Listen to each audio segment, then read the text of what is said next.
Okay, war in Ukraine. Oh, what fun it is, right?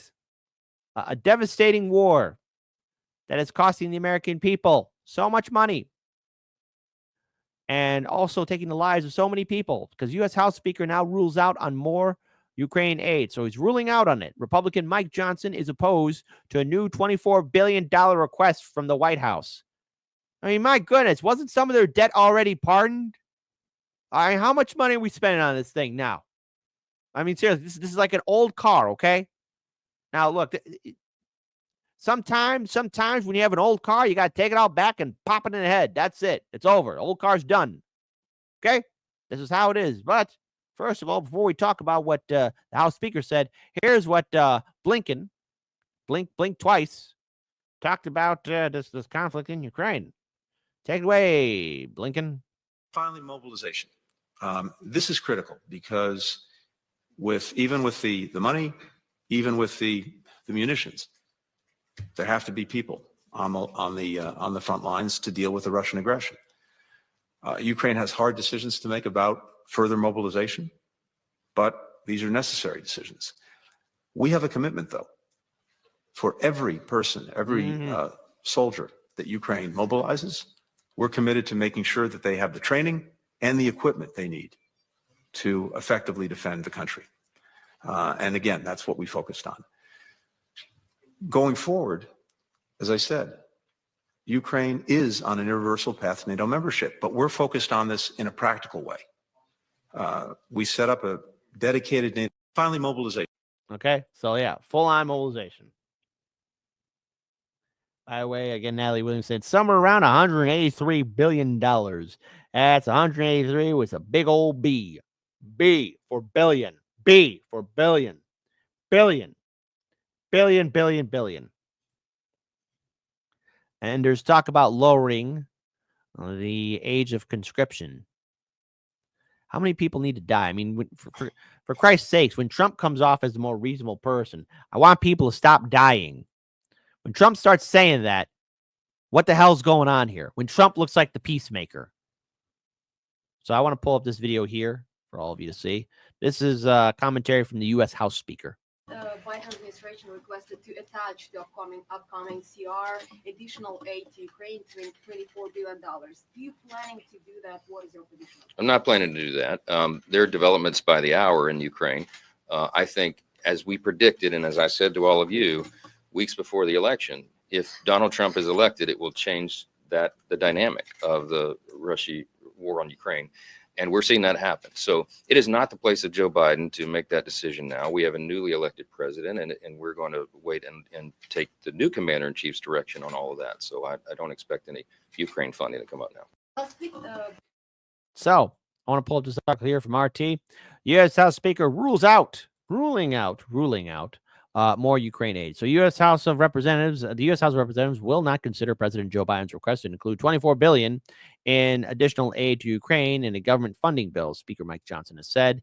In the absence of a formal budget, the U.S. government has been funded through continuing resolutions periodically approved by Congress. The White House has requested $24 billion as part of its latest proposed legislation, which the House would need to adopt before adjourning for Christmas holidays. Oh, because they got to go on vacation.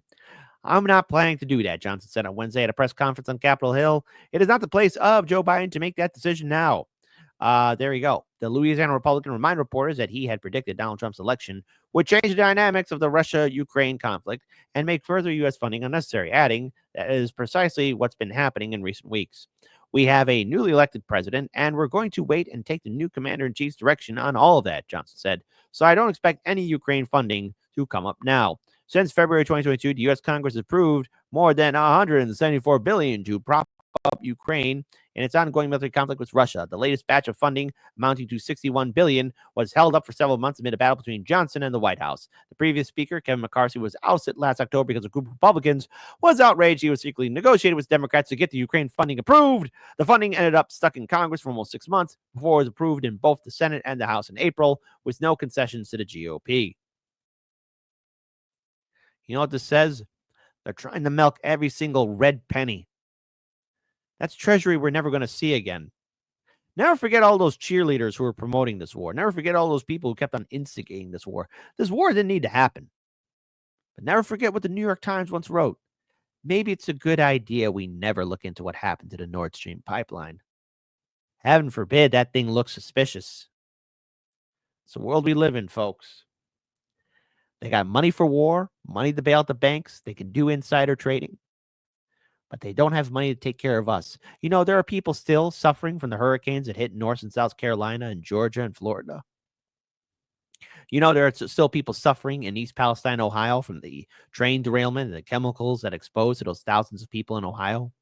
You know, there's still people in Lahaina still struggling to make ends meet after the most devastating wildfire in U.S. history. You know, there's still so much corruption going on that the American people are being left behind. But don't worry.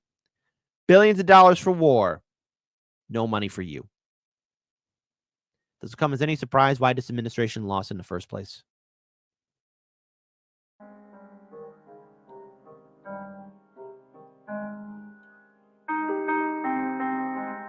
It is the best $3 billion investment we make. Whether or not in Israel, the United States of America would have to invent an Israel to protect her interest in the region.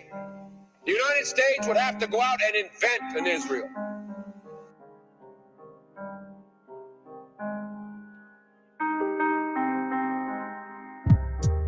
I don't mean to sound alarmist, but most of what they let you read is garbage. Most of it's designed to warp our minds until subconsciously you find you'll take the time to lick their boots free of grime and wipe their minds free of tarnish. Oil is the centerpiece, a body count of millions is the garnish. So how's it feel to know we funded every carcass? That every year our taxes pay for carpet bombing Gaza under shroud of darkness? Or that we spend enough a year to house and feed each homeless person in the streets on turning families in apartment buildings in the Middle East to bloody craters full of charred garments? And our media is silent at best. At worst, they can find it in themselves to call war crimes clashes and label children burned to ashes terrorists who played a stupid game and reaped the harvest. And every time we try to paint the truth, the news sends their slugs to suck off all the varnish and distort it into something harmless. See, the media will hang you by your feet and keep you half asleep. So yes, I'm here to set you free, but freedom won't be sweet because you'll fall 1,000 feet when I come cut you out your harness.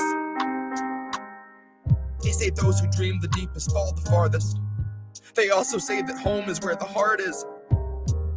But if home for you is Gaza, Netanyahu's got you painted as a target. Perhaps it's not the impact, but it's what you see when falling that will hit the hardest. Maybe it's the sound of all those children crying out in those apartments that will hit the hardest. Maybe all those little bodies scattered in the dirt will hit the hardest. Maybe seeing human lives assigned such little worth will hit the hardest. Maybe it's the knowledge that you're paying for the darkest of atrocities committed on this earth that will hit the hardest. Maybe it's the knowledge that we give 10 million a day to oppressors who possess the kind of Medicare you'll die in debt before you see that's gonna hit the hardest. Maybe then you'll see you've always had more in common with the commoners whose slaughter we fund every day in Gaza than our senators and bosses. Maybe then you'll see our country never had a conscience. Maybe then the retroactive guilt will make you nauseous. Maybe what hits harder than the impact is the act of being conscious, of knowing your complicity and helplessness to try and stop the bloody deeds of Congress. And that no matter who's in office, America preserves its foreign interests by whatever means its greed demands, however monstrous. You see, we'll always need a place to drain our contras. And Biden's got a backup plan should harm befall the Holy Land. Wipe it off the map, he'll draw it back on with an iron hand. He demands an Israel or reasonable effigy to exercise democracy and colonize the Middle East. Regardless of the human cost of phosphorus atrocities, bought and paid with money they rerouted out the budget for the non-essential things like ever making Flint's water clean. So maybe what hits hardest is the day you see this country for its actual priorities, and never more no honest peace attempting sleep. Maybe then you'll look at politicians making speeches like a blood-encrusted beast espousing destiny to empty seats and fellow leeches. As the gauntlet of democracy extends its brutal reach, like a giant wave of trash come to crash on foreign beaches. Maybe build a base, throw a flag down, and heavily pollute the region. Rape your ecosystems, gut your fauna, and congratulate you on your new allegiance. Oops, we mean alliance. This is something mutual unless you're non-compliant. We stole something crucial on which you can be reliant. So maybe what hits hardest is the centrist saying both sides need to stop the violence. And those would be the very same centrists saying we should all accept police brutality, who hem and haw and clutch their fucking pearls and spend their time condemning riots. But very soon will come the day the centrists all get censored like the rest of us, and pious as they'll try to be, they won't stay quiet.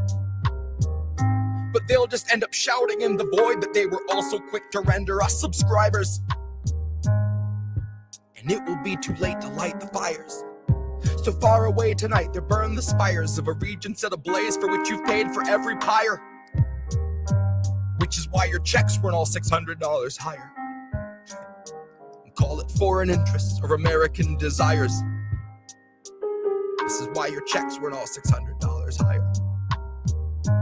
Far away tonight, they burn the spires of a region set ablaze for which you've paid for every pyre. Call it foreign interests or American desires. This is why your checks weren't all $600